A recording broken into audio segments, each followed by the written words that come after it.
It's a great pleasure to say a few words of introduction for Richard Stallman, our guest today.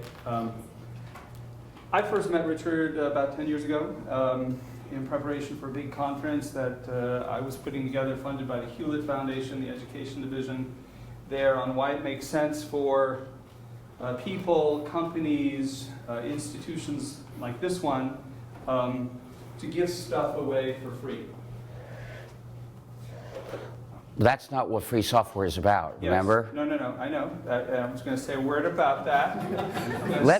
I'll do that. No, okay. I'll say those things. The conference included people like Jim Sawicki, the New Yorker correspondent, Yochai Benkler, some great filmmakers, publishers, Frank Moretti, other people from the center were up at MIT then. And I showed up at MIT to film Richard, who actually had to be away, but agreed to let us film his opening remarks to this conference and show them at the conference in his absence. And he sat down in the chair, and we started lighting it, and he said, he didn't like, actually, the conference title was The Economics of Open Content. And he said, he didn't like the word open, and he explained to me why he didn't. And then he said he didn't like the word content, and he explained to me things that were wrong about that. He also didn't like the economics part of the thing. So that left in the title of the kind of the words the and of. And to this day, I'm still unsure whether we even use those two words correctly. But RMS is an activist on a score of vital issues that concern everyone in this room and millions more across the globe. He last visited with us in 2007. A lot has changed since then in the area that he will address today. Material is being made available digitally, online, and provided, as Eric Foner's current MOOC is provided, for free. But please, you're working against what I'm going to say. Why not let me speak? But a lot has stayed the same, and that's the point that I want to make. And few people are better qualified to map out the changes that remain for us and that we would do well to consider implementing here than Richard Stallman. So just so I can work in the phrase open content again, I'd ask you to keep an open mind to what he has to say, these words, and to be content to have No, I want you to be malcontents. I'm a malcontent provider. Richard Stallman. So I objected to the term content to describe published works because it disparages whatever works you're talking about. It represents the attitude of a media mogul who thinks of all the things that the company publishes as stuff to keep the box full. Doesn't matter what it is as long as people will pay for it. I don't like that attitude, and I don't want to convey that attitude to others, so I don't use that term. I don't like the word open because it's a distraction away from the issue I'm concerned with, which is respecting people's freedom. Historically, the reason that people talk about open educational resources goes back to a counter-movement against the free software movement. A counter-movement started in 1998 using the word open instead of free because they didn't want to even hint at the idea that this was an ethical issue, that something could be wrong. And as for economic, well, that puts the focus squarely on who gets how much money and not on what freedoms people have. So it's a distraction. Talking about economics doesn't stop you from thinking about human rights. It doesn't force you to forget them.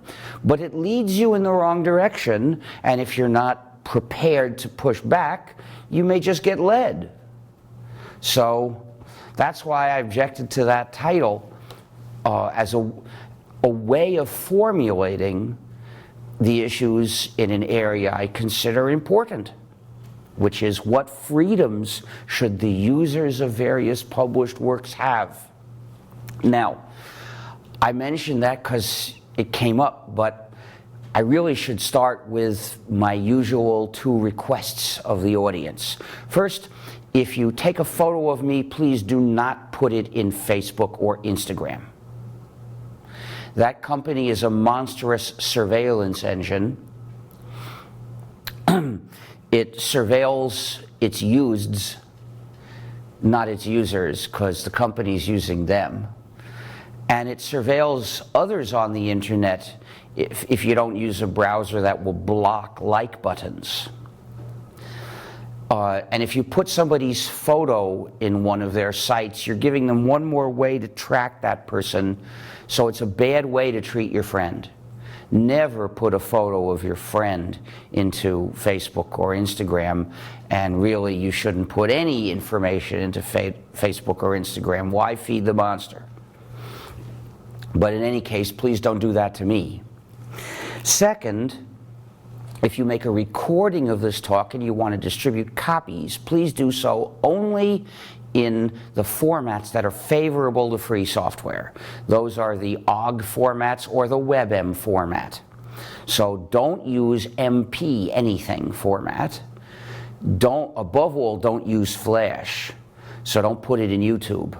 YouTube distributes MPEG-4 wrapped in Flash. And don't use QuickTime or Windows Media Player or Real Player. Nothing should ever be distributed through QuickTime. It's a really nasty thing. And also make sure that people can download a copy of the file without being led to run any non-free code in JavaScript. So don't put it in YouTube. YouTube's HTML5 option doesn't work if you don't have JavaScript enabled to run the non-free JavaScript program it sends. And please put on the recording the Creative Commons No Derivatives license, because this is a presentation of a point of view. So, what about Twitter? I have no objections to Twitter. Twitter is quite different from Facebook in some important ways. For instance, it doesn't demand that people go by their usual names. Very important in terms of resisting mass surveillance. Surveillance is not the topic of this talk, but if you want to see why democracy requires that we greatly reduce the level of surveillance in our country, see gnu.org/philosophy/surveillance-vs-democracy.html. We must redesign digital systems so that they don't build up dossiers about the people they come in contact with. They must be designed to respect privacy and anonymity. If we let the government have a way to identify whistleblowers, we won't have whistleblowers, we won't have effective journalism, and we won't have democracy. And we're perilously close to that point already, given Obama's war on journalism. But that's another topic. I'm here to talk about Libre software and Libre education. Well, because the English word free is ambiguous, sometimes people think it means gratis, that free software means gratis software, which is a misunderstanding. It took me a few years after starting the movement in 1983 before I realized the need to carefully distinguish these two meanings. Free software is not a question of price at all. It's a question of freedom for the users of software. Now, freedom means having control of your own life. And if your life includes a lot of computing, as is probably the case for all of us here, then that includes having control of your computing. So when you're doing your computing, you alone should have the control of it, not some company and not some government. No one other than you. But you do the computing using software by running programs. Whoever controls what those programs do controls your computing. So the one who controls them has to be you. In other words, the users of a program should have control over it and what it does.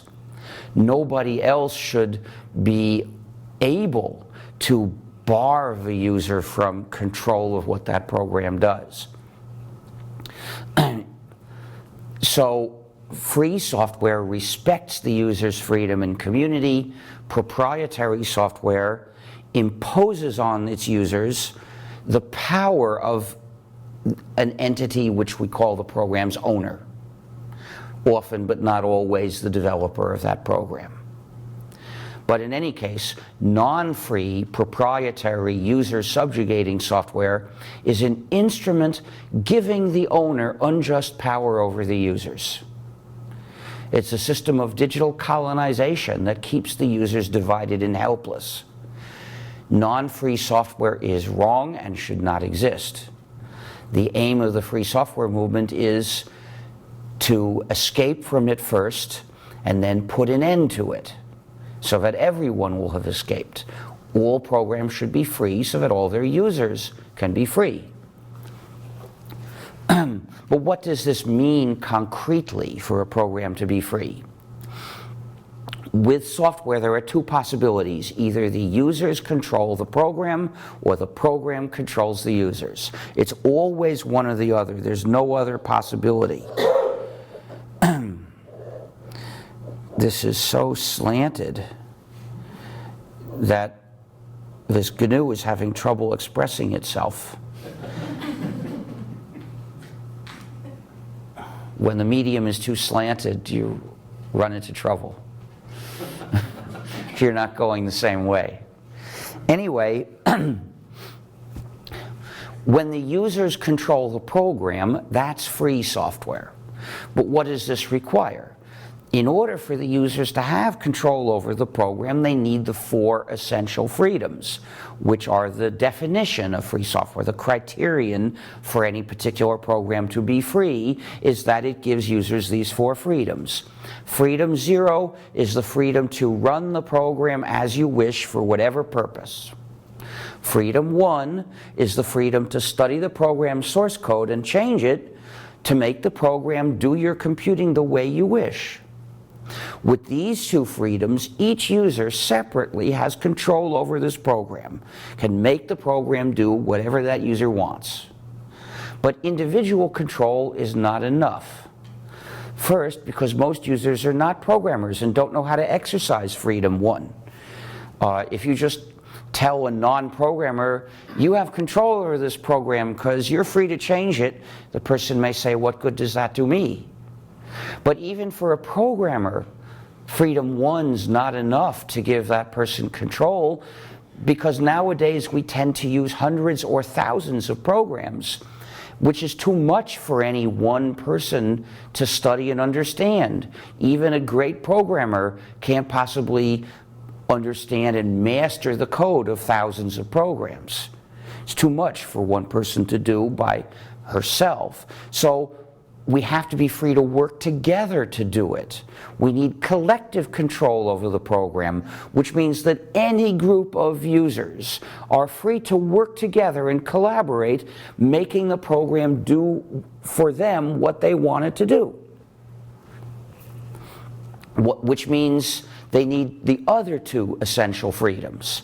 Freedom 2 is the freedom to make exact copies and give or sell them to others when you wish. And freedom 3 is the freedom to make copies of your modified versions and give or sell them to others when you wish. With these two freedoms, the members of any group are free to cooperate, adapting the program, more precisely adapting their copies of the program to work the way they want, and then to offer that version to the public too. Collective control operates on all groups in parallel. Of course, some groups don't exercise it, but of those that do, they all get this control in parallel. And you might be a member of more than one at the same time. And the group could be anything from 2 people to the entire population of planet Earth, or some companies and organizations might be part of a group as well, because they're also users. So all of these different groups get to exercise control collectively in parallel. And you might get a group's version and then change it yourself, or work with a few other people and change that. So all these different levels of collective control in different sizes and different groups all operate, they're all present in parallel. And that means the users fully have control over the program, and they can make it do what they want it to do. But if any of these freedoms is missing or insufficient, then the users don't fully control the program, don't effectively control it, which means that the program controls the users and the owner controls the program. So that program is an instrument for the owner to have power over whoever runs it, to subjugate them. That's why non-free software is an injustice. But in addition, nowadays the owners are fully aware of the power they have over the users, and they're constantly calculating just how far they can push that power to mistreat the users to gain further advantage at their expense. In fact, they may start the business with a plan to put in malicious functionalities to mistreat users, and that's how they expect to make money. 30 years ago, when I started the free software movement, non-free software was an injustice. But at least you could expect the developers to try their best to implement things that users would want. Nowadays, you can be almost certain that they have not, that they have instead designed the program to serve their interests or interests of their business partners at the expense of the users. The ethical standards of software development have in general fallen through the floor, and malicious functionalities are the order of the day. Now, you've probably heard the term malware. Malware means a program whose code has been designed to do bad things to a user. This is a totally different kind of issue from free Libre software versus proprietary software. You see, that's a question of how the code is distributed, not what the code does. Any program could be distributed as free software. Any program could be distributed as proprietary software. Whereas malware is a matter of what the code does and not directly a matter of how it is distributed to people. But in fact, proprietary software and malware go together. Nowadays, it is quite common for proprietary software to be malware because the owner has given in to the temptation that they all face. Temptation that exists because the owner has power over the users. In fact, most people who use proprietary software are using proprietary malware. We know this just from a rather short list of examples of proprietary malware. And these are established examples documented in the press. I'm not speculating here. What are the kinds of malware we see? Well, proprietary programs spy on users. They transmit data to some server. They're designed to restrict users, to stop users from doing something that the owner doesn't want users to be able to do. These malfeatures are known as digital handcuffs or digital restrictions management, DRM. Sometimes they have back doors, which allow someone else to take control and do nasty things to the user without asking permission, often without informing the user. And sometimes they impose censorship. One proprietary package that does all these four kinds of nasty things to the user that you may have heard of is called Microsoft Windows. We know of spy functionalities. The digital restrictions management, of course, the users can see that the system just doesn't give them any way to save a copy of what's going through their computer, say. The back doors are not visible, but we know of 3 backdoors in Microsoft Windows.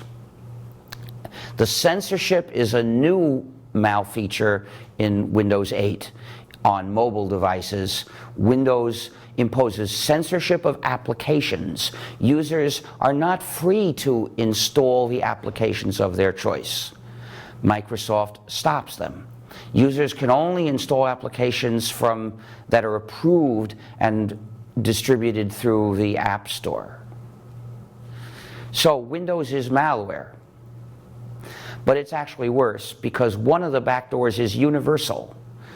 Microsoft has the power to remotely change the software, can impose any change in the software remotely without asking permission of the theoretical or nominal owner of the computer.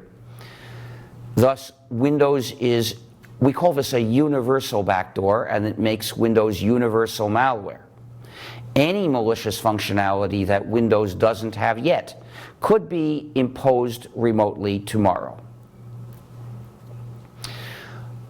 Apple's operating systems are malware. Mac OS has digital handcuffs. iOS, the operating system of the iThings, is much nastier. There are various spy functionalities we know of. Of course, it has digital handcuffs.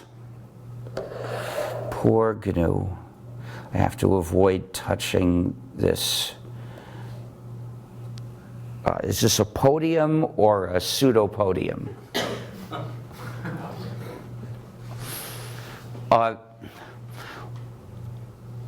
It has digital handcuffs. It has a back door that Apple acknowledges, which can be used to remotely delete installed applications. And this is where Apple pioneered the practice of censoring application programs. Apple imposes its censorship arbitrarily for its commercial interests.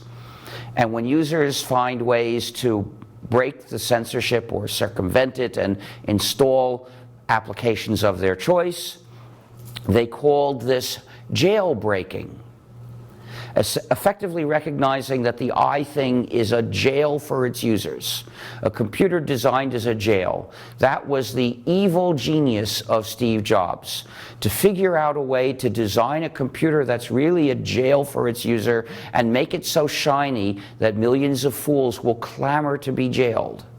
They'll line up on the sidewalk for days to be jailed. It will take years to get rid of the harm that Jobs did to this planet. Then there's Android. Well, parts of Android are free software, and parts are not. And one of those parts, Google Play, which provides access to Google's App Store, is malware and has a universal backdoor.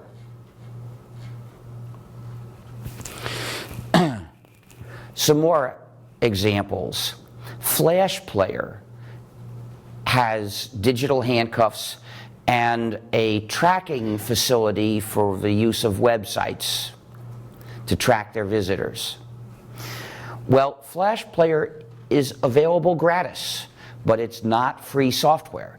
This example is instructive because it shows that being gratis is of no ethical significance. The fact that Flash Player is gratis means Adobe does not make users pay to be abused. What we need to demand is not a matter of price, it's a matter of freedom, which Flash Player doesn't give us. Angry Birds is malware. It transmits geolocation data to companies. The Amazon Swindle is malware. The software in it is malware. I call it the Swindle, although that's not its official name, because that's what it does. It swindles readers out of the traditional freedoms of readers of books. For instance, the freedom to acquire a book anonymously by paying cash and then read it without informing any massive database. Amazon doesn't accept cash. Amazon makes users identify themselves. That's already an injustice. because it means that Amazon maintains a giant database of all the books each user has read, and that threatens human rights no matter where it might be. I don't have to prove that Amazon is a particularly bad master of this data, because no one can be trusted with it. No one should be allowed to collect it. And then, in fact, the swindle spies even more. It tells Amazon all sorts of things like what book's being read, what page is being read, what notes the user enters about the book, what the user underlines, and so on. Then there's the freedom to give the book to someone else after you read it, or to lend it to various people after you read it, or to sell it to a used bookstore. Amazon eliminates these freedoms with the digital handcuffs in the swindle, together with the end-user license agreements that say that the users can't own books. Amazon's attitude towards private property is more extreme than the Soviet Union's. Amazon says, people can't own books anymore. All of your books belong to us. And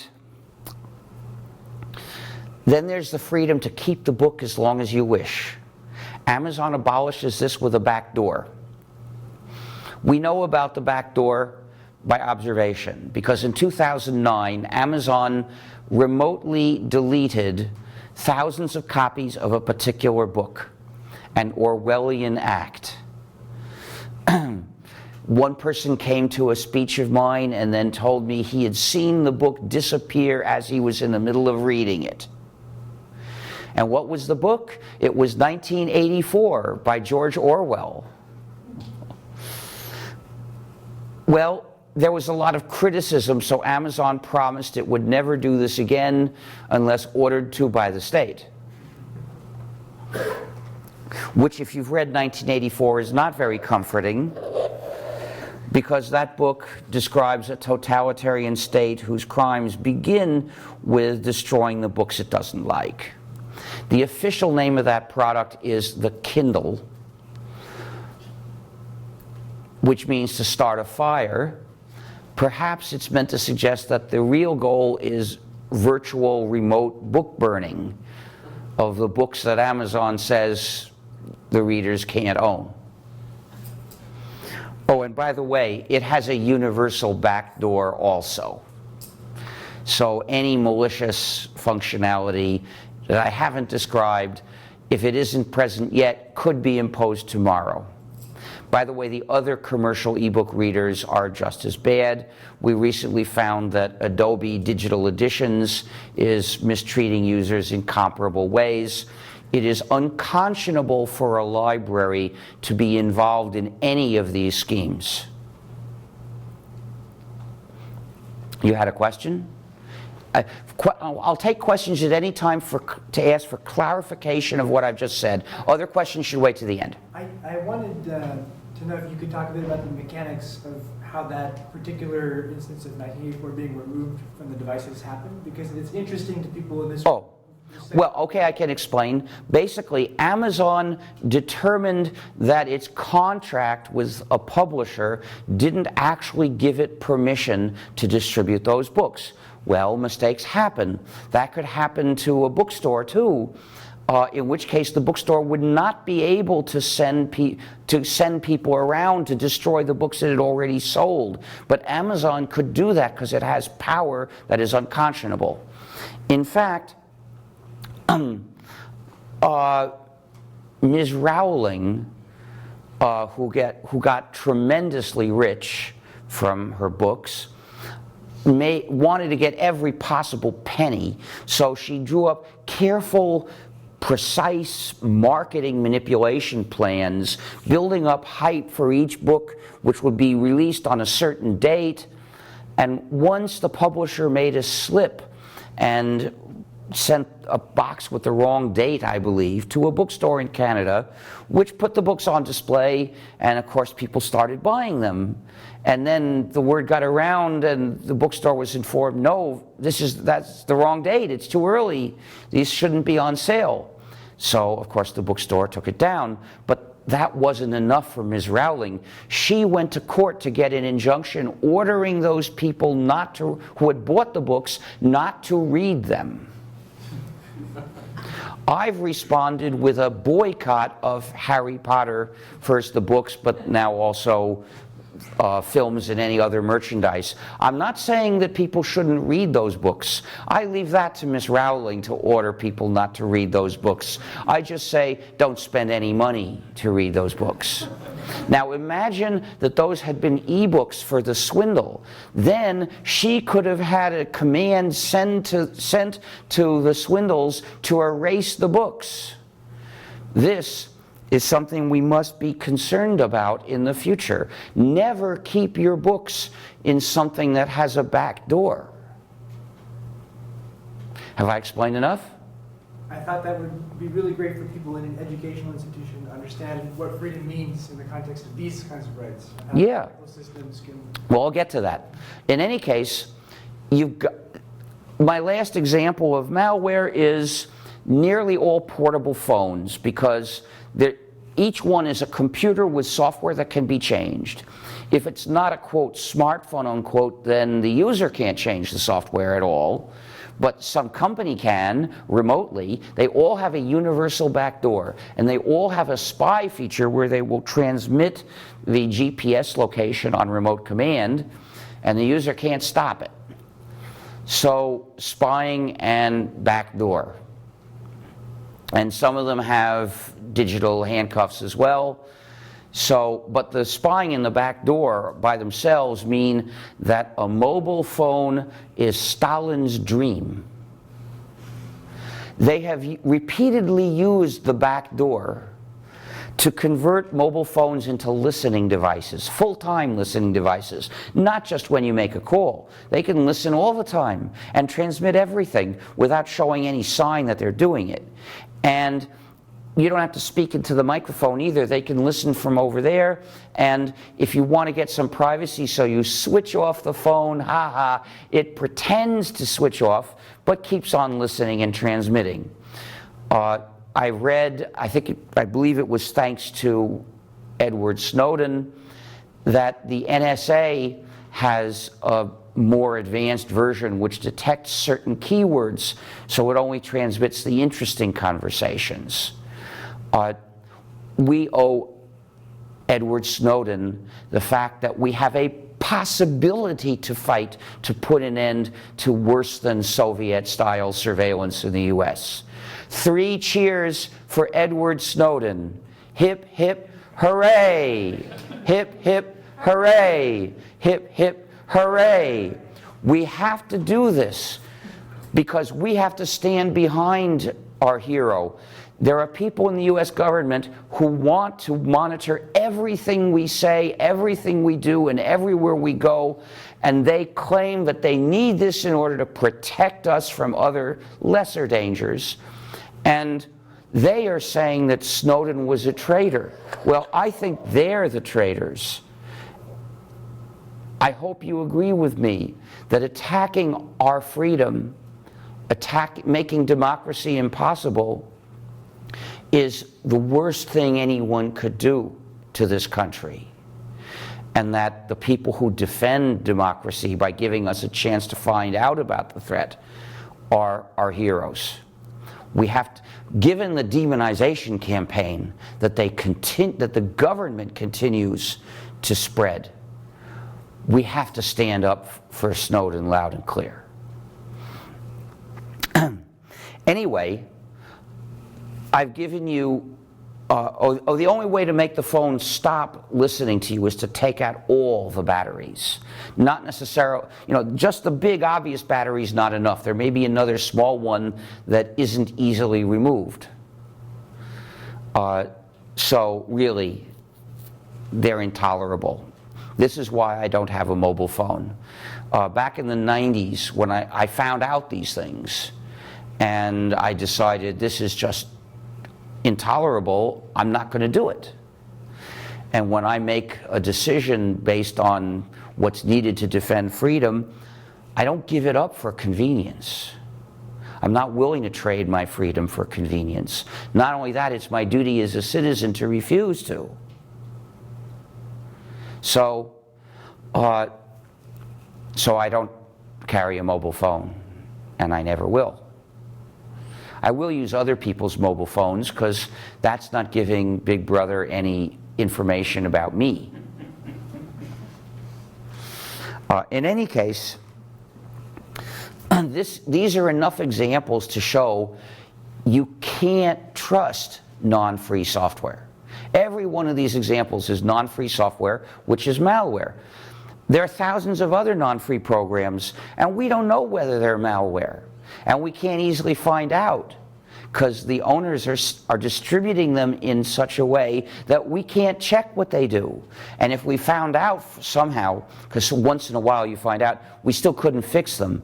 What this shows is every non-free program demands blind faith from its users. That's the only possible basis to use it. Rational trust, I'll be done in a minute with this piece in a minute. Rational trust is possible only with free software. With free software, nobody faces the same kind of temptation because nobody has that kind of power over anybody else through free software. The users control the free program. Some of those users are programmers, and sometimes they study the code because they want to fix a bug or add a feature, and in the process, they're also checking it to make sure it's honest. And supposing it weren't honest, sooner or later one of them will see it and tell everybody, and at that point, because we keep records of who put in what change, the result will be somebody's reputation is shot, we fix it, and that's a lot better than what happens with a proprietary program where we probably don't even have a chance to find out, and if we do find out, we still can't fix it. What it means is free software is the only known defense against malware. It's not a perfect defense. There are some exceptions. For instance, the Ubuntu desktop search feature, which gives information about the user to Canonical and to Amazon. Well, of course, people have made fixed versions that don't spy on the user. But still, the existence of this prominent example is a blot on our community, so we should all pressure Ubuntu until it stops. But the fact that users were able to make a modified version of Ubuntu gnu+linux shows that it's already better than proprietary software with similar malicious functionalities. Just a quick clarifying question. On your wording, you said that's why I would never carry a mobile device. A mobile phone. Mobile phone. What if the replicant project arrives at a point where it has 100% free software? Well, the problem is it can't. You see, mobile phones have two processors. There's the modem processor and the application processor.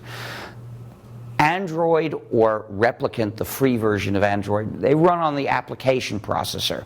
The modem can only run proprietary software, and nowadays the manufacturers are making it check for a signature. So it's impossible for us to put in free software as a replacement, even if we could ever get it written.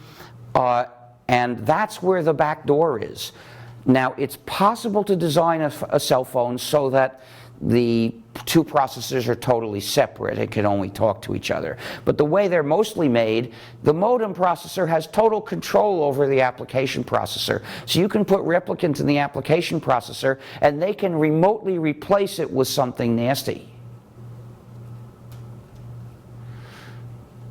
Perhaps we should make a law against this.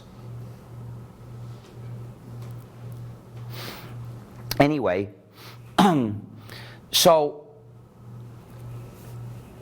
I started the free software movement in 1983. I wanted to make it possible to use computers in freedom. That was impossible because the computer won't do anything without some operating system installed, and all of the operating systems were proprietary.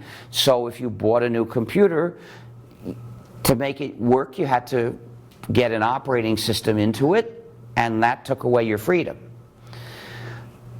But I was an operating system developer, so I realized I could change this. All I had to do was to write an operating system. Then, as the author, I could legally make it free software. Then everyone would be able to use computers in freedom by using my system. I was aware of the injustice of proprietary software, which most people didn't recognize as an injustice. I had the skills necessary to try to save people from this injustice, and it looked like nobody else would do it if not me. That meant I had been elected by circumstances to do this work. It was my duty. It's as if you see somebody drowning and you know how to swim and there's nobody else around and it's not Bush. Then you have a moral duty to save this person.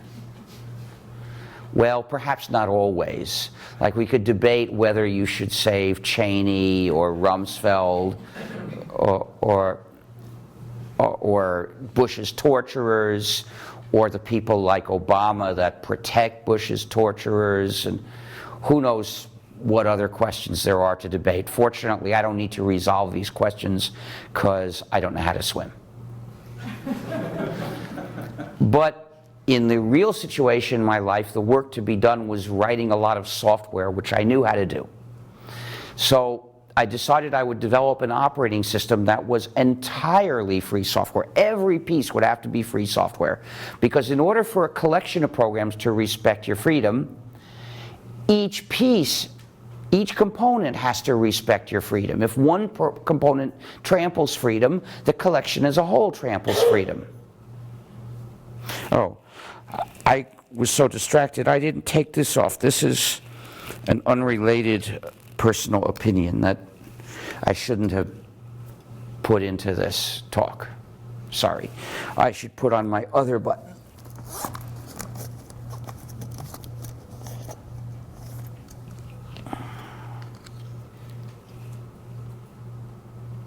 Don't be tracked, pay cash.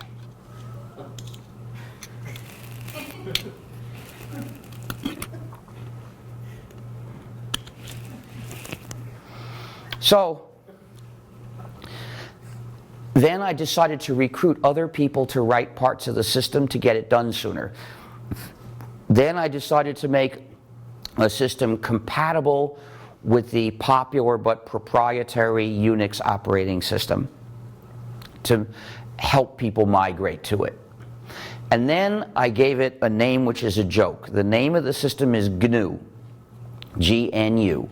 And it's a recursive acronym. It means GNU's not Unix, G-N-U, GNU's not Unix. But in order to be a play on words, it needs two meanings, meaning it has to be a word. That's why I chose GNU instead of ANU or FNU or SNU, because they're not words. They'd have only one meaning. But GNU is the name of this animal that lives in Africa. This is an adorable GNU. So, see, we got two meanings. It's a joke. But actually, it's better than that, because GNU is the most humor-charged word in the English language, associated with countless word plays, because according to the dictionary, the G is silent and it's pronounced new. So every time you want to write the word new, instead of spelling it N-E-W, you can spell it G-N-U, and you've got a joke. Perhaps not a very good joke, but there are lots of them. So we've been taught to associate this word with laughter. That makes it the ideal name for any programming project. That's the hacker spirit, ha-ha, only serious. I mean, this was a project to give freedom to all computer users, which is as serious a goal as there can be. But we can still have a name that's a joke. We've got to have fun as we're developing this. So, please do not follow the dictionary when it's the name of our system. If you say, I've just installed the new system, you've already made a mistake. You see, we've been working on it for more than 30 years and running it for 22 years. It's not new anymore. But it still is GNU, and it will always be GNU, so please call it GNU. don't make the mistake of pronouncing the name like Linux, as so many unfortunately do. The problem is many people have been misinformed about this. They think that this operating system was not started in January 1984. They think it was started in 1991 by Mr. Torvalds. They've been told this by so many misinformed media and books. Well, of course, he didn't start the system. He started the last necessary component. In 1990, we had almost all the GNU system, but one major essential component was missing. That's the kernel. The kernel is the component that provides the machine's resources to the other programs you run. Well, we started developing a kernel in 1990, but I chose an advanced, elegant design that might have been too ambitious. It took us 6 years for the FSF's employee to get a test version ready. Fortunately, we didn't have to wait for that because Torvalds in 1992 liberated his kernel Linux. He started in 91 releasing it as proprietary software, non-free, because the license was too restrictive. But in 92 he changed to a free license, and thus Linux was free software and people could fit it into the last gap in the GNU system. And there was a complete free operating system, which was basically GNU, but it also contained Linux. It was the gnu+linux or gnu/linux operating system. Please call it that to give us equal mention, since we did start the whole thing and develop the biggest contribution of code of any project contributing. I think equal mention is not too much for us to ask. So if other people say that they're running Linux, or, well, you know they're really running GNU/Linux. And if they talk about a Linux distribution, well, you know it's really a GNU/Linux distribution. And please inform them of this, and please don't let them lead you into repeating the error. Because we're still fighting for freedom, and it's still an uphill battle. There are new threats, and what we mainly have going for us is the influence that comes from people's awareness of what we've already done. So if people attribute our work to Mr. Torvalds, we lose the ability to fight for your freedom today.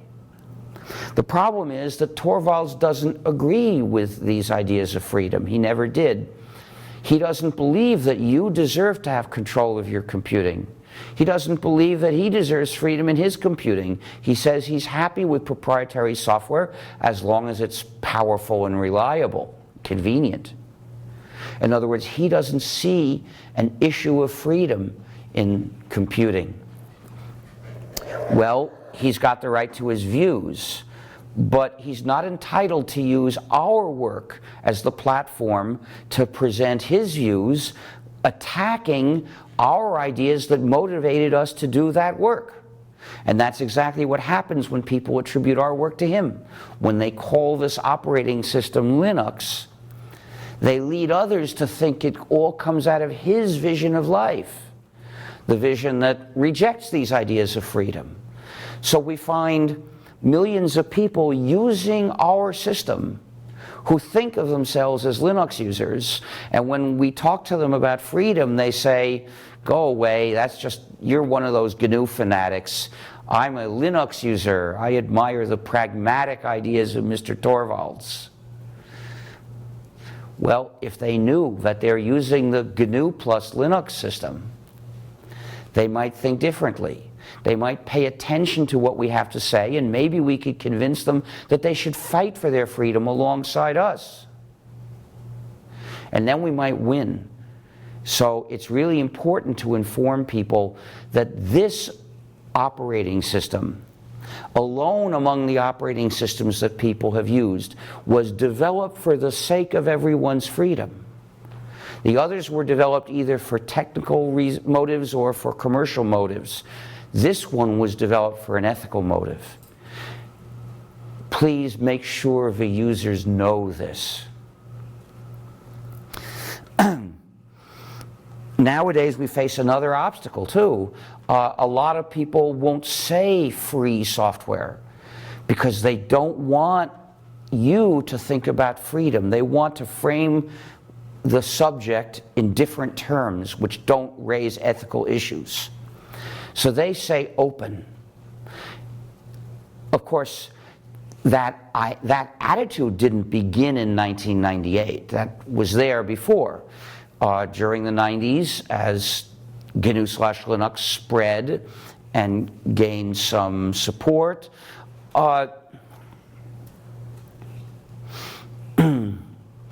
there were people in the free software community who contributed or used the software, but who disagreed with the idea that proprietary software was an injustice. Well, okay, it's normal in a community to have people with different views, and if they were contributing, that was good. So there was a debate between them and us.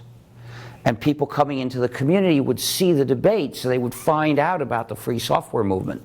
So in 1998, some of them, including Mr. Torvalds, decided to adopt the term, quote, open source, unquote, as a way of talking about basically the same range of software without hinting at any ethical issue in it.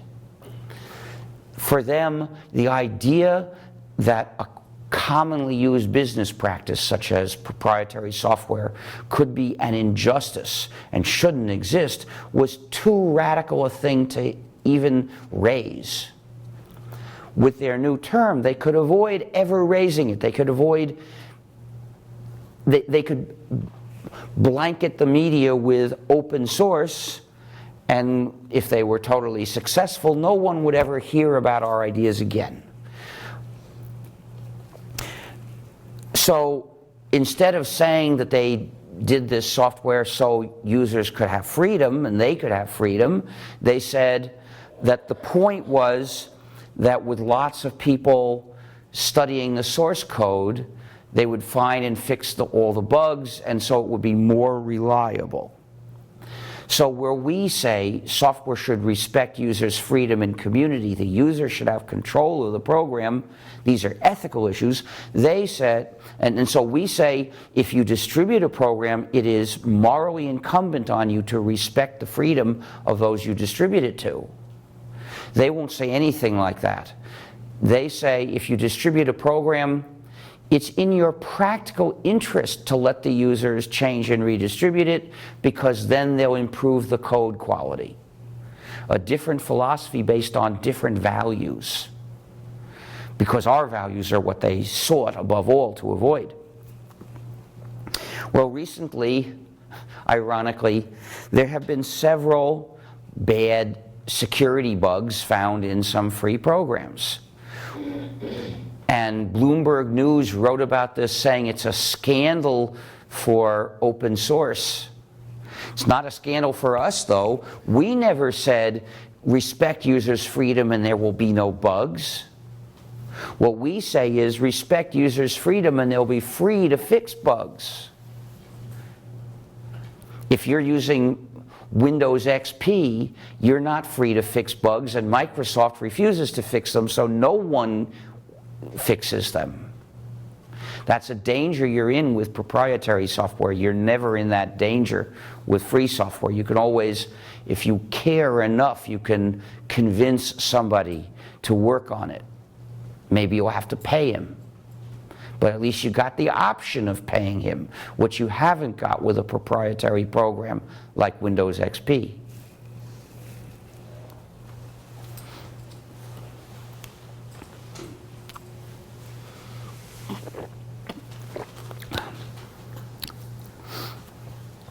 So I wrote to them pointing out that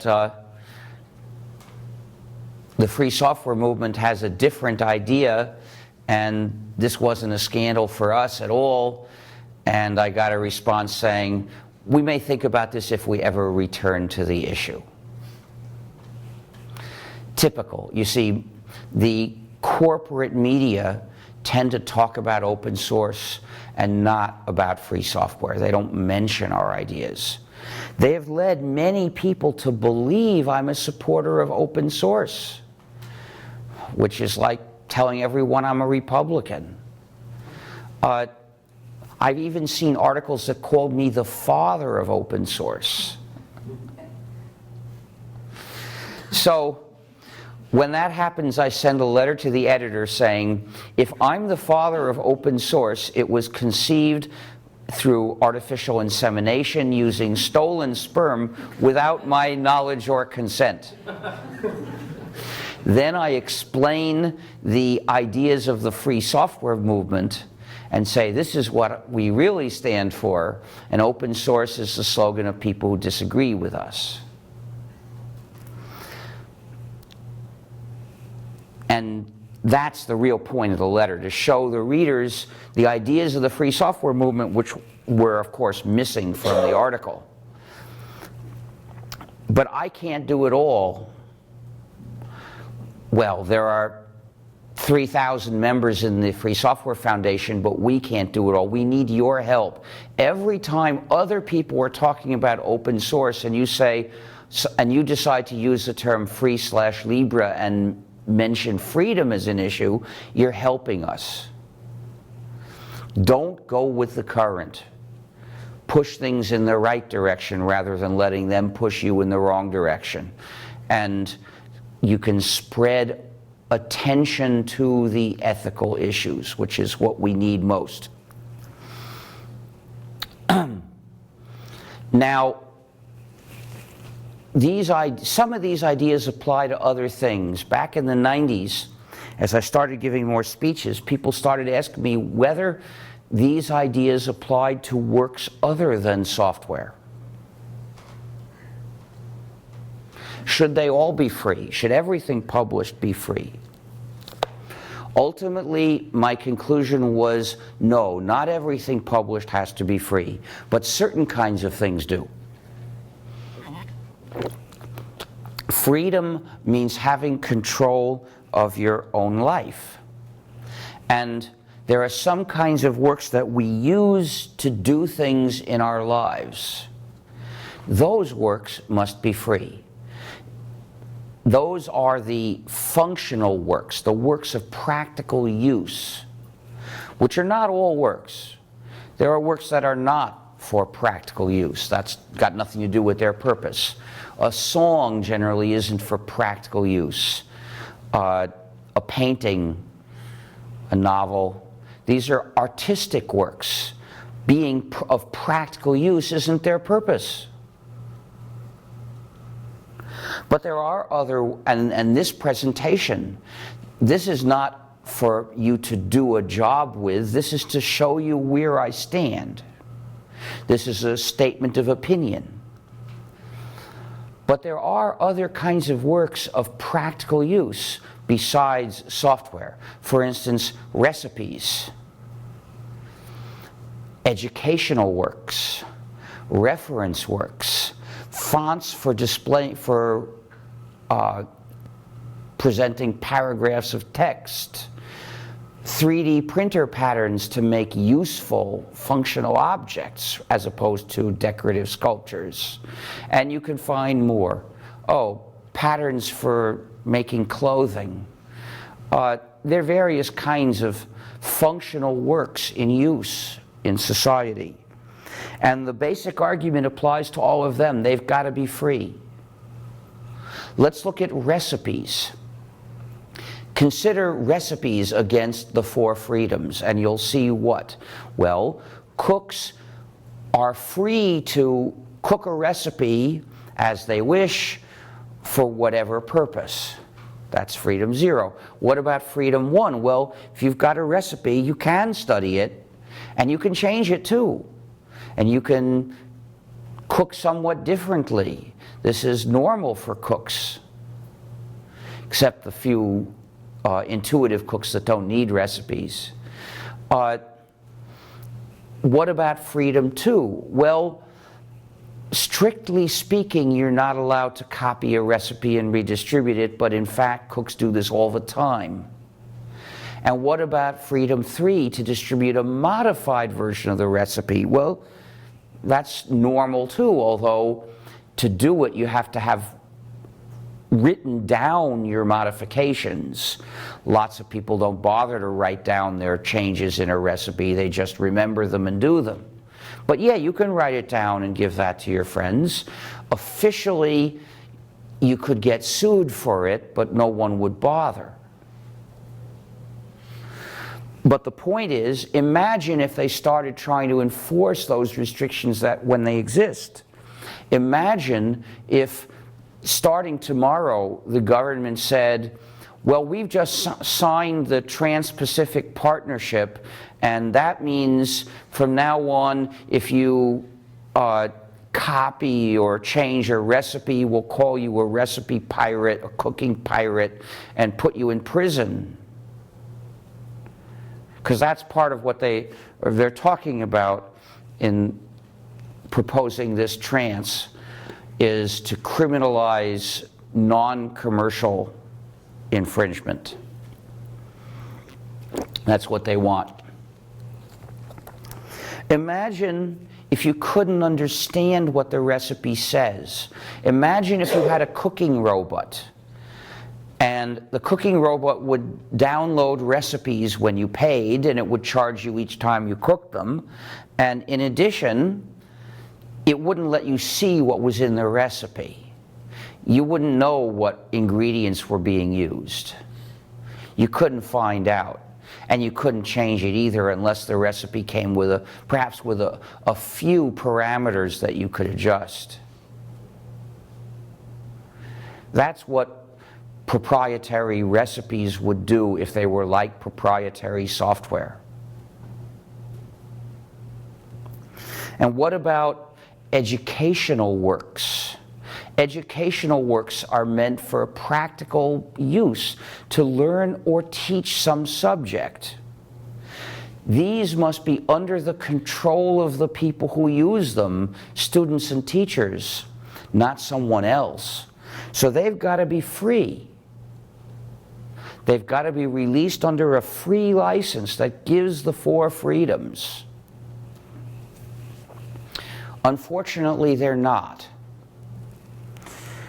At least usually not. Now, in the software field, if people say that a program is open source, almost always it's free software. There are a few exceptions. A few of these exceptions are even quite common, for instance, in the case of Android. But almost all programs that are open source are, in fact, free software. It's not so in education. In education, when people say they're distributing open educational resources, most of them are not free. They're under licenses that are too restrictive. For instance, the privateers of online education, namely Coursera, I spell it Corsaira to compare them with privateers. But the point is, they don't release anything under a license that permits copying at all. And then there's MIT OpenCourseWare, all of whose courses are non-free, because they restrict freedoms 2 and 3. They prohibit commercial redistribution. So does the Khan Academy, and Khan says that teaching it in a class, in a school, constitutes commercial use and is not allowed. We've got to put an end to this nonsense. We've got to release free Libre educational materials. And all it takes is for people to write them once. Right? We only need one introduction to algebra. That's free. And then people can modify it. So people who think it should be somewhat different can try changing it.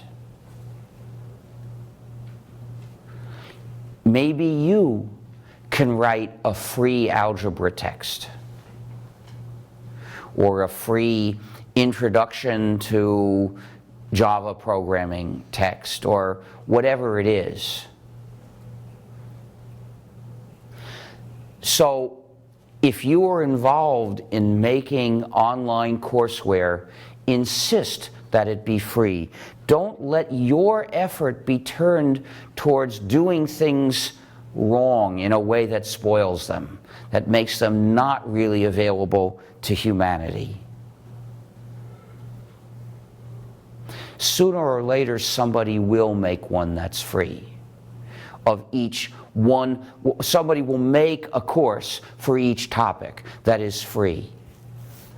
Why not be the one?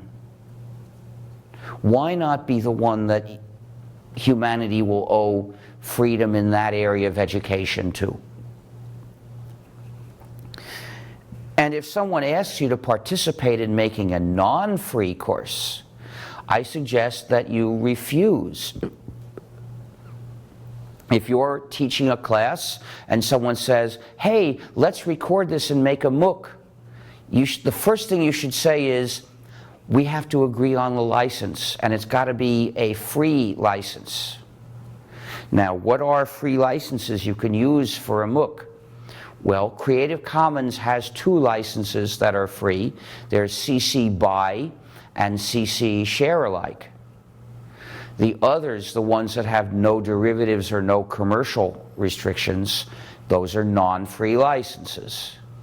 I think they're okay for an artistic work or for a presentation of opinion, because those are not works of practical use. Those are not things the users are entitled to have control over. But they're not but those other CC licenses are not acceptable for practical works such as education. In addition, there's a bizarre paradoxical problem that happens with the Creative Commons no commercial licenses if they permit modifications. You see, if you publish a work under one of those non-commercial licenses and someone wants to use it commercially, he could come to you and ask for permission. And maybe you would say you'll give him permission if he pays you, but at least he has a chance to get it. But what about Creative Commons non-commercial share alike? That means that others can publish modified versions as long as it's non-commercial. And someone else could make a modified version of that, and someone else could make a modified version of that. Now, given how absurdly long copyright lasts, if it's a work made for hire in the US, it lasts 75 years. No, sorry, that's 90, I think that's now 95 years? I'm sorry, I knew this, and yeah, it's, right, they extended it to 95 years. Well, how many different modified versions can get made in those 95 years? How many successive modifications by different people could get made in those 95 years? And then anyone who wants permission to use one of those things commercially will have to ask you and each other party that made a modification, which is not feasible at all. They can't ask. You might be dead. Well, if you are a corporation, you might have gone broke. No one might be able to find out who owns those rights.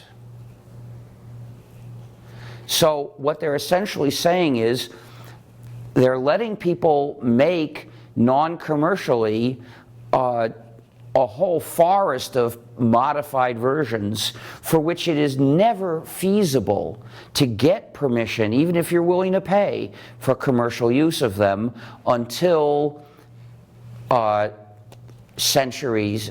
basically a century after the version gets made. Some of the modifying authors will be individuals. Their copyrights last till 70 years after the author's death, which is a ridiculously long time. It's easily more than a century. Of course, it can be worse. In Mexico, copyright lasts for 100 years after the author's death. So it's quite common in Mexico that something was written and published before you were born, and you'll never see it in the public domain.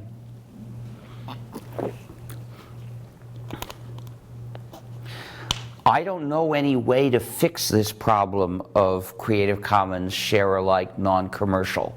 It's not something they want to do, but I don't see any way to have those two requirements. Basically, I don't see any way to allow modification and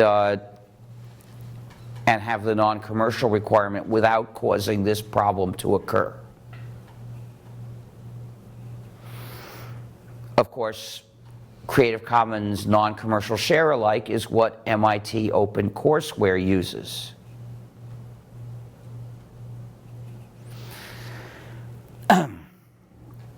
What about the other kinds of works, for instance, artistic works and presentations of opinion?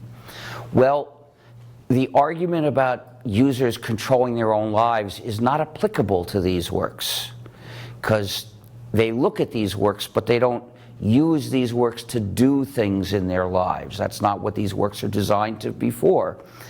But there is a minimum freedom that users must have. They've got to be free to share.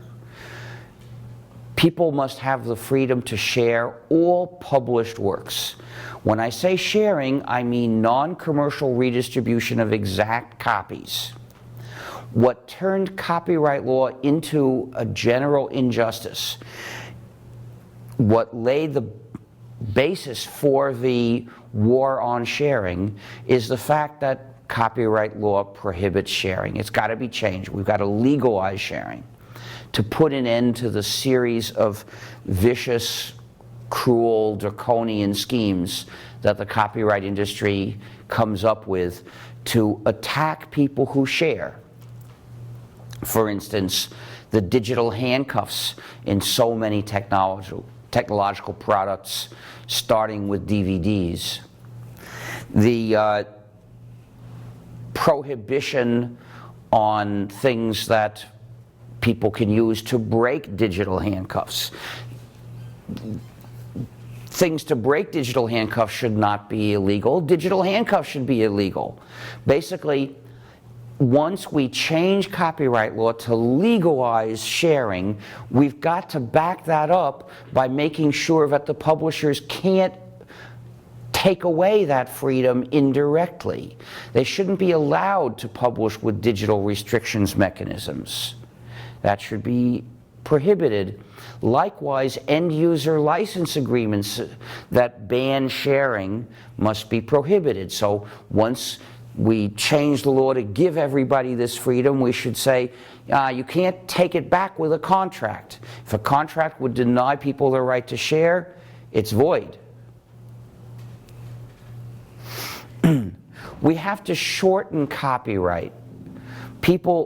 Although people don't need to make modified versions of artistic works, it's a way to contribute to art. So after some time goes by, we want artists to be allowed to do that. I've proposed 10-year copyright, 10 years starting from the date of publication. Because if it takes time for the artist to arrange publication, well, since we don't have any copies, we're not losing anything if we're not allowed to copy them. So we might as well let the artist have as long as it takes to arrange publication and then start the clock. 10 years should be enough because most books are out of print within 3 years. So 10 years is more than 3 times as long. I'm being quite conservative, I believe. I once presented this idea in a panel discussion with fiction writers, and one of them, a prize-winning fantasy writer, said, 10 years, that's outrageous, nothing more than 5. Of course, he was in a legal dispute with his publisher. His book was out of print as far as they could tell, but the publisher refused to admit this. The publisher was using the copyright on his book to stop him from distributing copies to his fans, which he wanted to do so they could read it.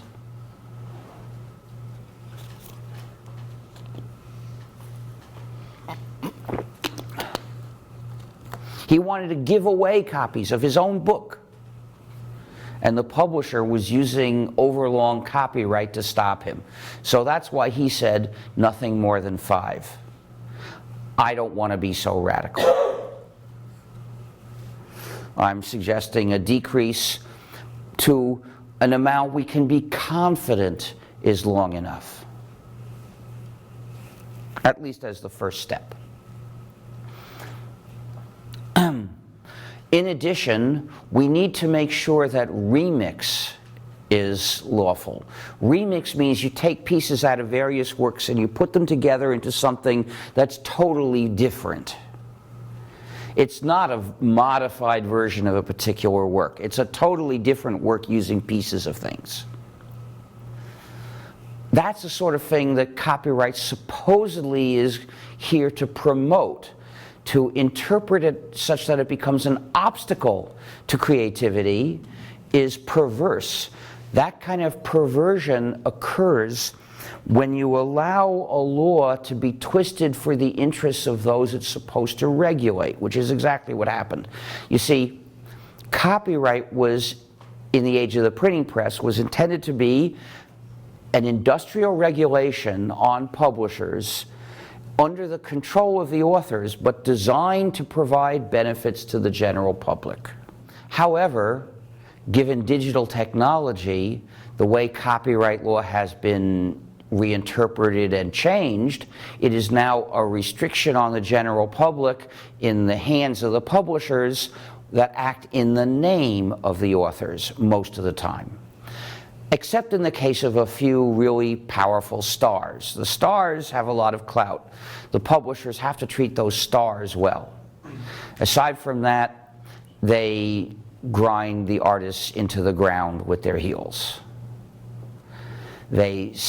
When they want additional power, they trot out some stars who say, yes, we want more copyright power too, and we're not supposed to know how the same publishers are treating the many non-stars. We're not supposed to think about that. So, we need online education that respects people's freedom. I believe you are involved, some of you, in making MOOCs. And what you've got to do is insist free or nothing. Because if it's not free, it's going to have to be done over.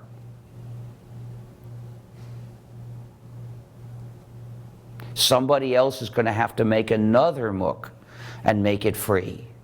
Unless we get to the point where we can change copyright law to liberate them all, and we're very far away from being able to resist the plutocratic domination of our government, the only solution available to us is for somebody else to make another course about the same subject. Why do something that's going to have to be replaced because there's something fundamentally wrong with how it's available to people? It's better to stand firm, to say, I'm not going to participate in making the course if it's going to be done this way. If I'm going to participate, I want it to give people freedom.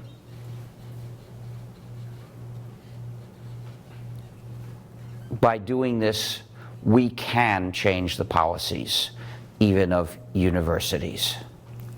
So, for more information about free software, look at gnu.org. gnu.org/philosophy gives lots of information about various ethical questions concerning free software. gnu.org/licenses explains about the various free software licenses, says which licenses are free and which are not. gnu.org/distros explains which gnu/linux distributions are free and why the others are not. gnu.org/GNU gives the history, and gnu.org/help contains a list of various ways that you can contribute to the free software community. It's not just a matter of programming. People tend to assume that. Well, that's one way to contribute, but it's not the kind of help that is most scarce. If you have different skills, they can help us too. Take a look at gnu.org/help. One way you can help us is by buying things. There's also fsf.org. Through there you can find resources, you can find political pressure campaigns to sign, you can become a member. You can also become a member by paying your dues in cash. Because I'm here, I can give you a form to fill out, and you can become a member without making a digital payment of a sort that I would generally not do.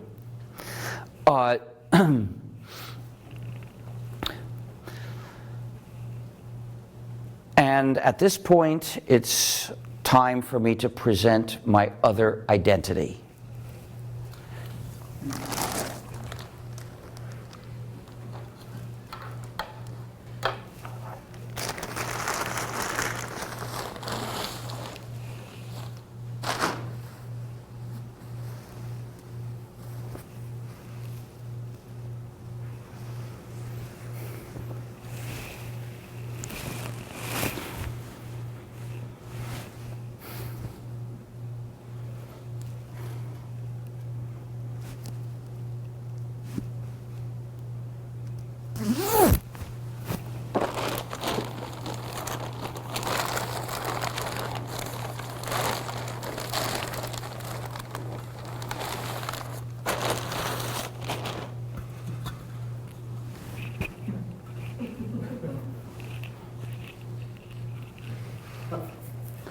I am Saint Ignatius of the Church of Emacs. I bless your computer, my child. I hope it doesn't need an exorcism. Emacs started out as an extensible text editor that I wrote, which became a way of life for many users as it was extended so much that they could do all their computing without ever leaving Emacs. And then it became a church with the launch of the newsgroup alt.religion.emacs, which you might find amusing to visit. In the Church of Emacs, we have a great schism between several rival versions of Emacs, and we also have saints, but fortunately no gods. Instead of gods, we adore the one true editor, Emacs. To be a member of the Church of Emacs, you must pronounce the profession of the faith. You must say, there is no system but GNU, and Linux is one of its kernels. Then you must, if you become a real expert, you can celebrate that with our ceremony, the Bar Mitzvah, in which you chant a portion of our sacred scriptures, that is to say, the system source code.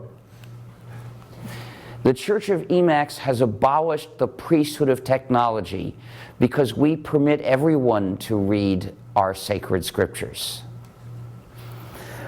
We also have the cult of the Virgin of Emacs, which means anyone who has never used Emacs. According to the Church of Emacs, offering the opportunity to lose Emacs virginity is a blessed act. We also have the Emacs pilgrimage, which consists of invoking all the commands of Emacs in alphabetical order. There is a Tibetan sect that claims that it's sufficient to invoke them automatically under the control of a script. But the mainstream church believes that to gain spiritual merit, you must type them by hand. The Church of Emacs has advantages compared with other churches I won't name. For instance, to be a saint in the Church of Emacs does not require celibacy. So if you've been searching all your life for a church to be saintly in, you might consider ours. But it does require a life of moral purity. You must exorcise whatever evil proprietary operating systems have possessed computers under your control or set up for your regular use, and then install a wholly free operating system and then use and install exclusively free software with and on the system. If you make this vow and you live by it, then you too will be a saint and you'll have the right to wear a halo, if you can find one, because they don't make them anymore. There's a traditional rivalry between Emacs and the other editor, VI. So people sometimes ask whether the use of VI is a sin.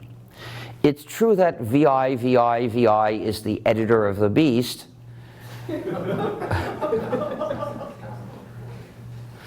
But using a free implementation of VI is not a sin, it's a penance. In May, I went to China and some VI users proposed to attack me. I was shocked, but what can I say? Apparently, violence begins with VI. And people sometimes ask whether my Halo is really an old computer disk. This is no computer disk, this is my Halo. But it was a computer disk in a previous existence. Thank you.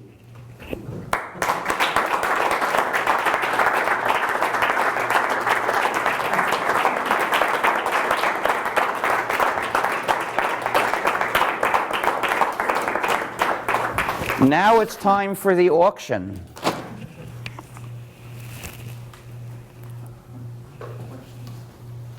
Will you take questions? Yes. But first it's time for the auction. This is an adorable GNU that needs a home. So I'm going to auction it for the benefit of the Free Software Foundation. If you buy it, I'll be happy to sign the card for you. If you have a penguin at home, you need to get a GNU for your penguin, because as we all know, a penguin just can't hardly do anything without a GNU. Of course, basically to give us credit for our work, there should be no penguin without a GNU, because a penguin is the symbol of Linux, and the GNU is the symbol of GNU. So every penguin needs to have a GNU. When you bid, please wave your arm and shout the amount you're bidding, because I have hearing problems. And we can accept payment with cash, check, credit card, or debit card if it can make payments by phone. And we can also accept payment by Bitcoin if you have something to make the payment with here. And I will be answering questions for quite a while, I expect, so you'll have time to go and get money from an ATM and come back. And I'm going to start with the usual price of $25. Do I get $25? Yeah, How much? 25. I've got 25. Do I get 30? I've got 25. Do I get 30 for this adorable GNU? $30 to the Free Software Foundation. I've got 30. Do I get 35? I've got 30. Do I get 35 for this adorable GNU? 35. I've got 35. Do I get 40? I've got 35 for this adorable GNU. Do I get 40?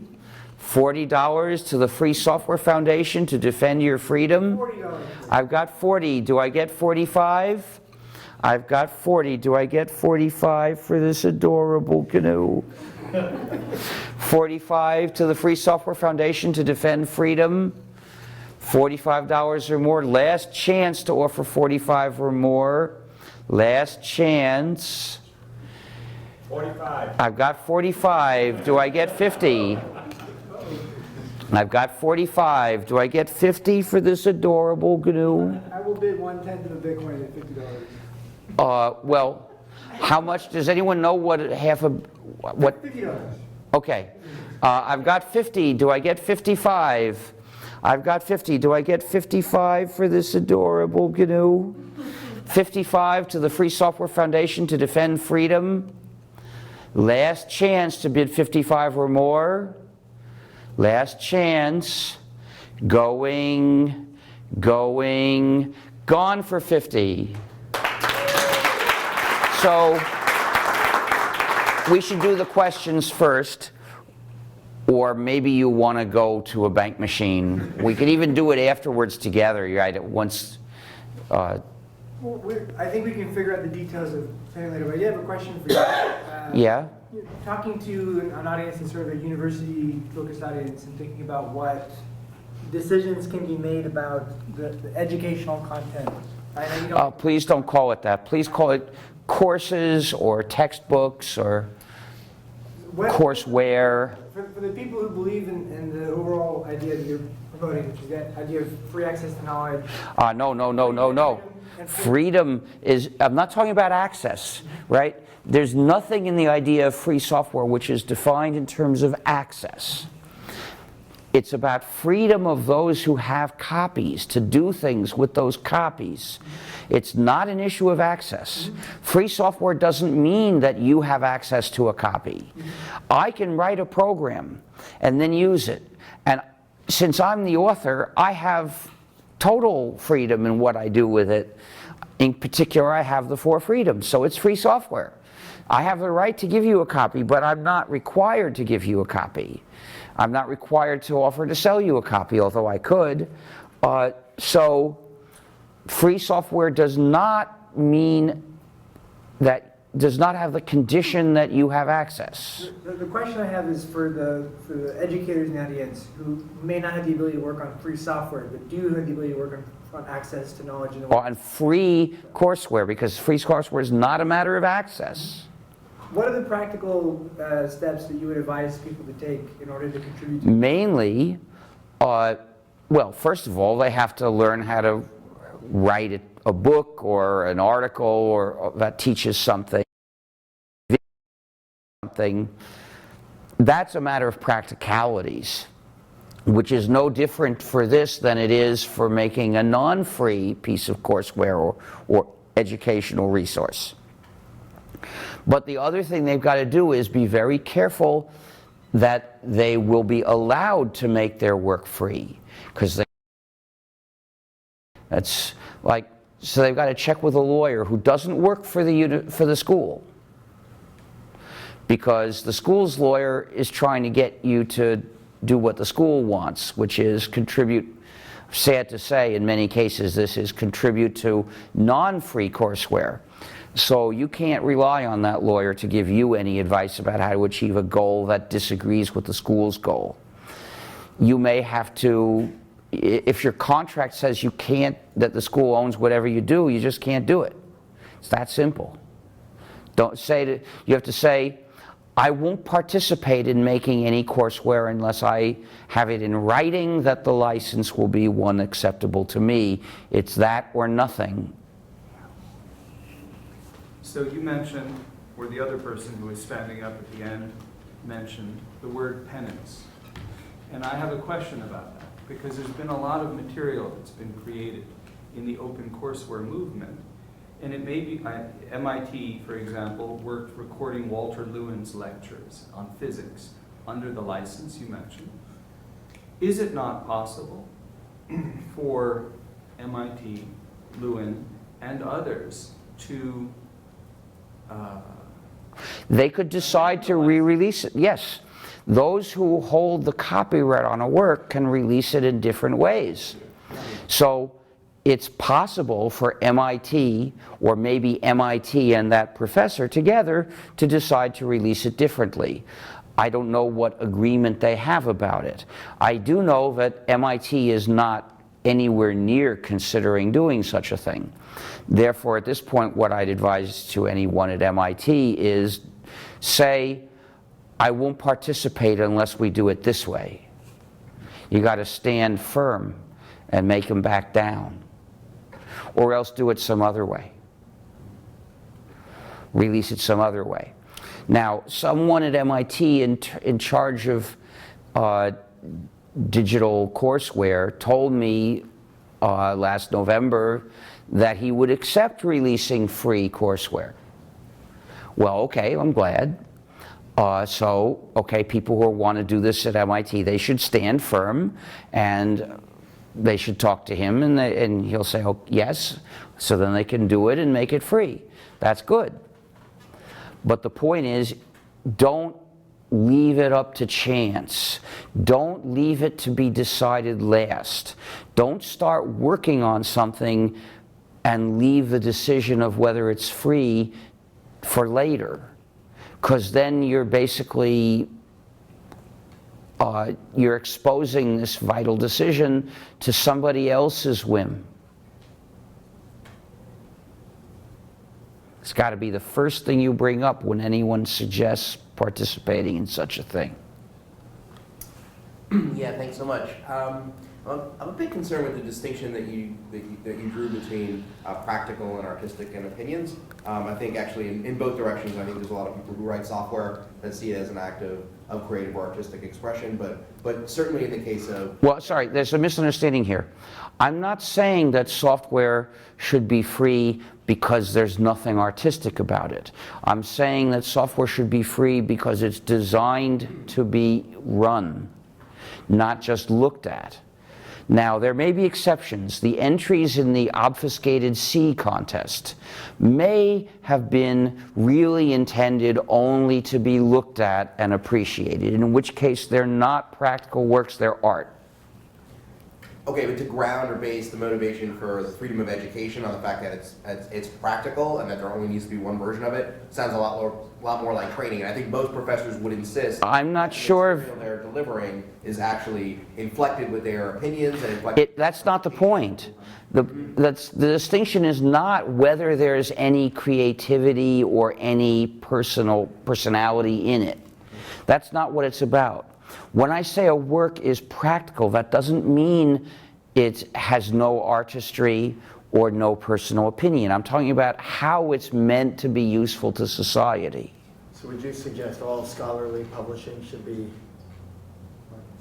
under a free license? You know, yes. In fact, I didn't at one point. I thought of scholarly papers, especially papers about experiments and their results, as testimony, not as works of practical use. And so I recommended treating them like statements of opinion. However, it turns out that free publication under a free license works great. So why ever not? Now, it's interesting. The use of free licenses for publication is often described as, quote, open access, unquote, a term which has two flaws. One flaw is open and the other is access. Using the term access focuses on having an initial publication site where anyone can download a copy, which is a secondary point. In the Budapest Initiative for Open Access, they called for 2 points. One was that the initial publication site would allow anyone to download a copy, and the other was that people were allowed to redistribute and reuse the articles.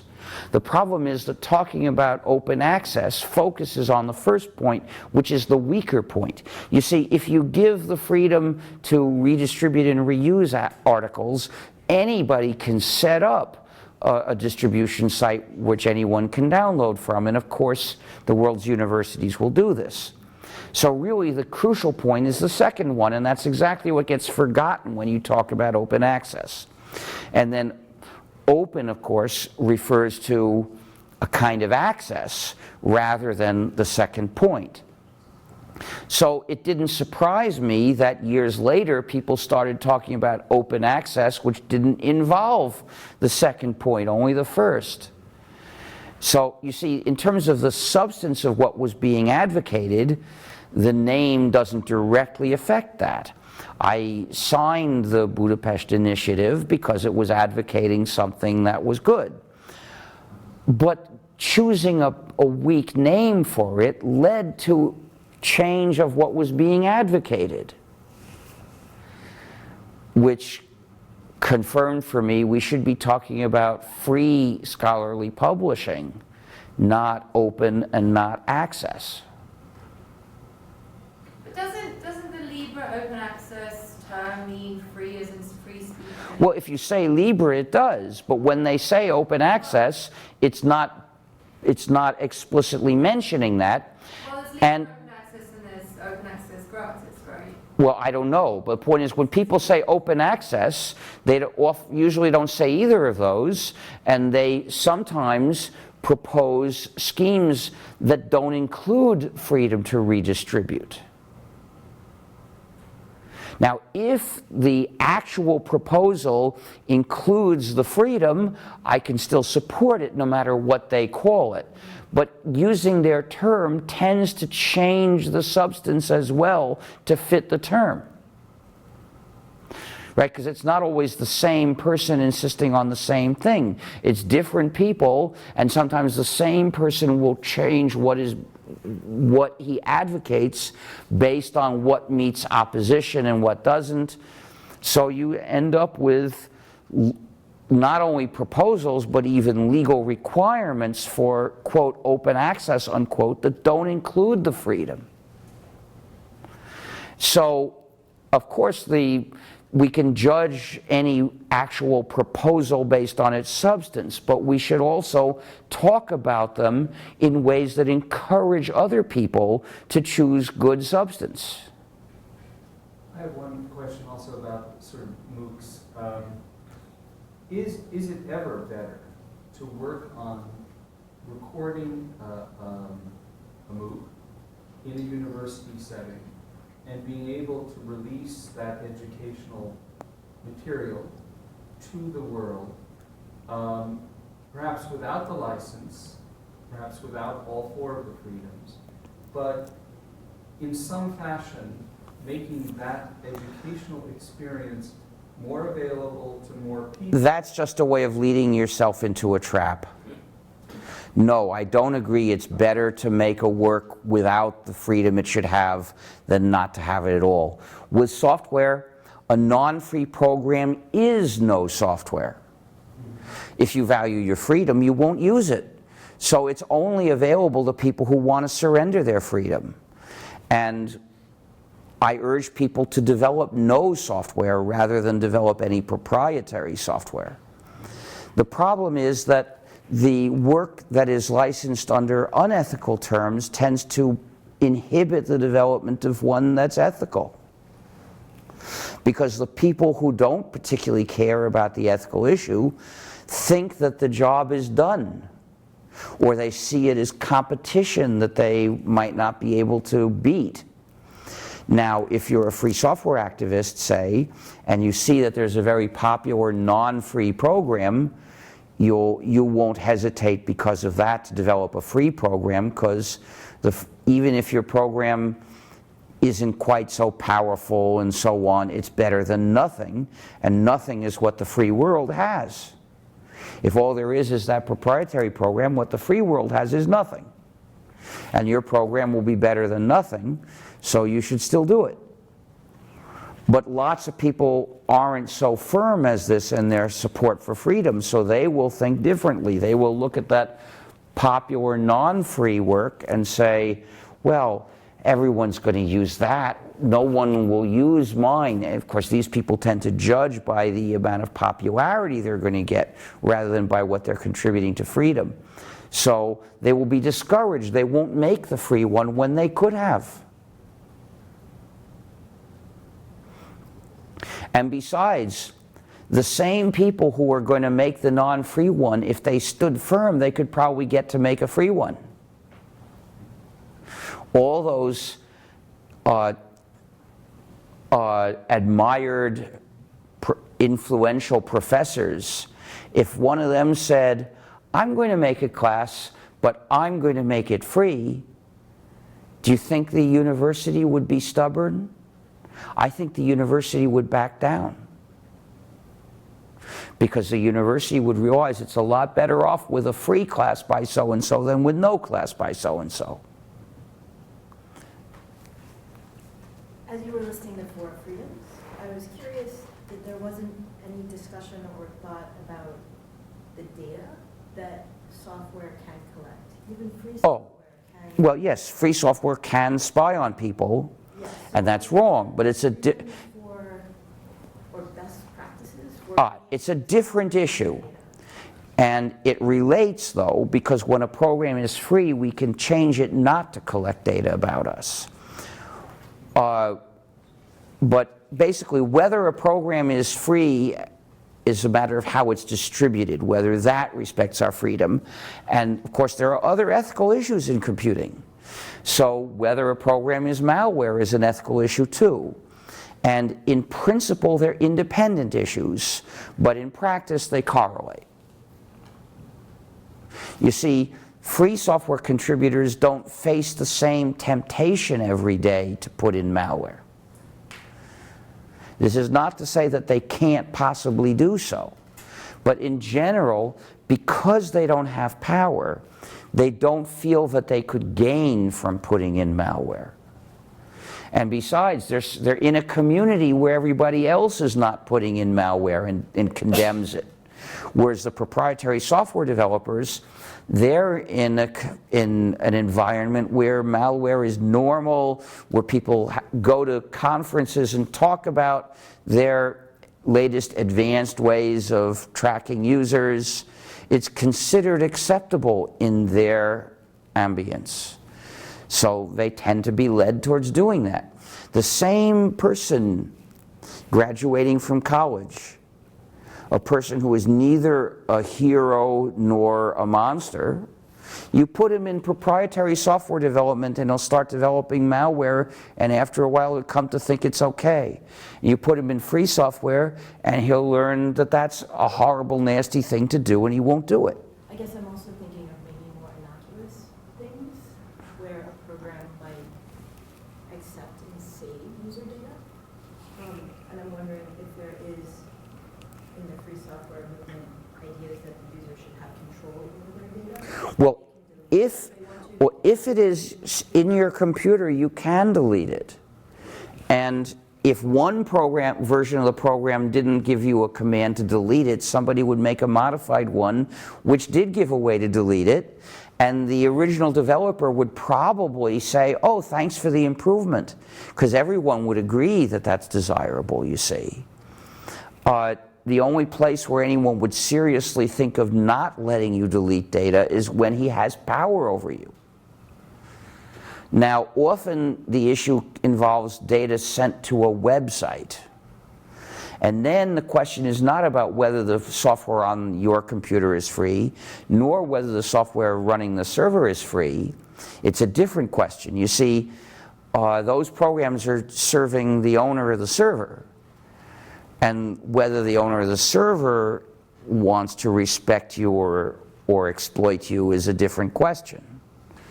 So there are issues, ethical issues in computing, which are not just whether a given program is free. But there are many unethical things websites do, and I mostly don't use them. I'll look at a website to see what it's publishing. Of course, I want to be sure that I'm protected from tracking and snooping. We have a browser called IceCat. That's the GNU browser. It's a modified version of Firefox with various changes to protect people from snooping. Because there are sites which will inform a company that you're there just because you looked at the homepage. They may tell Facebook that you were there. Let me simultaneously say to all of you, on behalf of the Center for New Media Teaching and Learning here at Columbia, thank you very much for coming. And thank again Richard Stallman for his presence with us today. Thank you.